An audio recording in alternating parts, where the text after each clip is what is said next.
In other news now, 3 Boston police officers are recovering this morning following this hours-long standoff that ended yesterday in a deadly shootout. Story first breaking yesterday at 5. 12 News reporter Kayla Fish joining us live with the very latest on this ongoing investigation.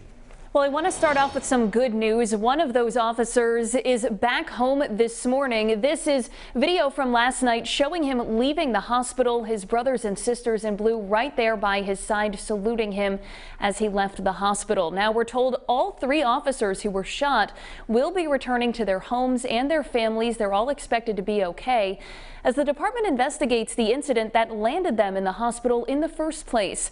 Around 9:30 yesterday morning, police responded to the city's Dorchester neighborhood for reports of a man threatening others with a gun.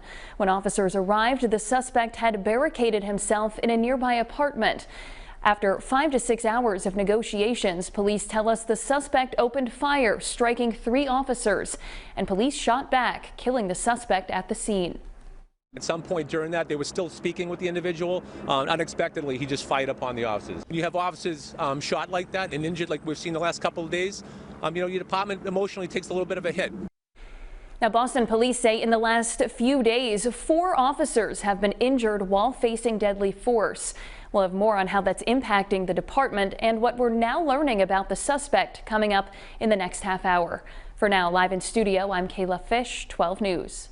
7:35, and in other news, 3 police officers injured. A suspect is dead following a lengthy standoff that shut down a portion of Boston yesterday. An investigation is now underway, and Kayla Fish is live in studio this morning with more on what we've learned about the alleged gunman. Well, our Boston affiliate WBZ citing sources that the suspect was a man in his 30s with a history of mental health problems and a lengthy criminal past. Police tell us they were responding to reports of a man threatening others with a gun yesterday morning, an incident that led to an hours-long standoff. Police say they spent 5 to 6 hours negotiating with the suspect, who had barricaded himself inside a Dorchester triple-decker. Those negotiations ended when police say the man opened fire, prompting a shootout that left the suspect dead and 3 officers wounded.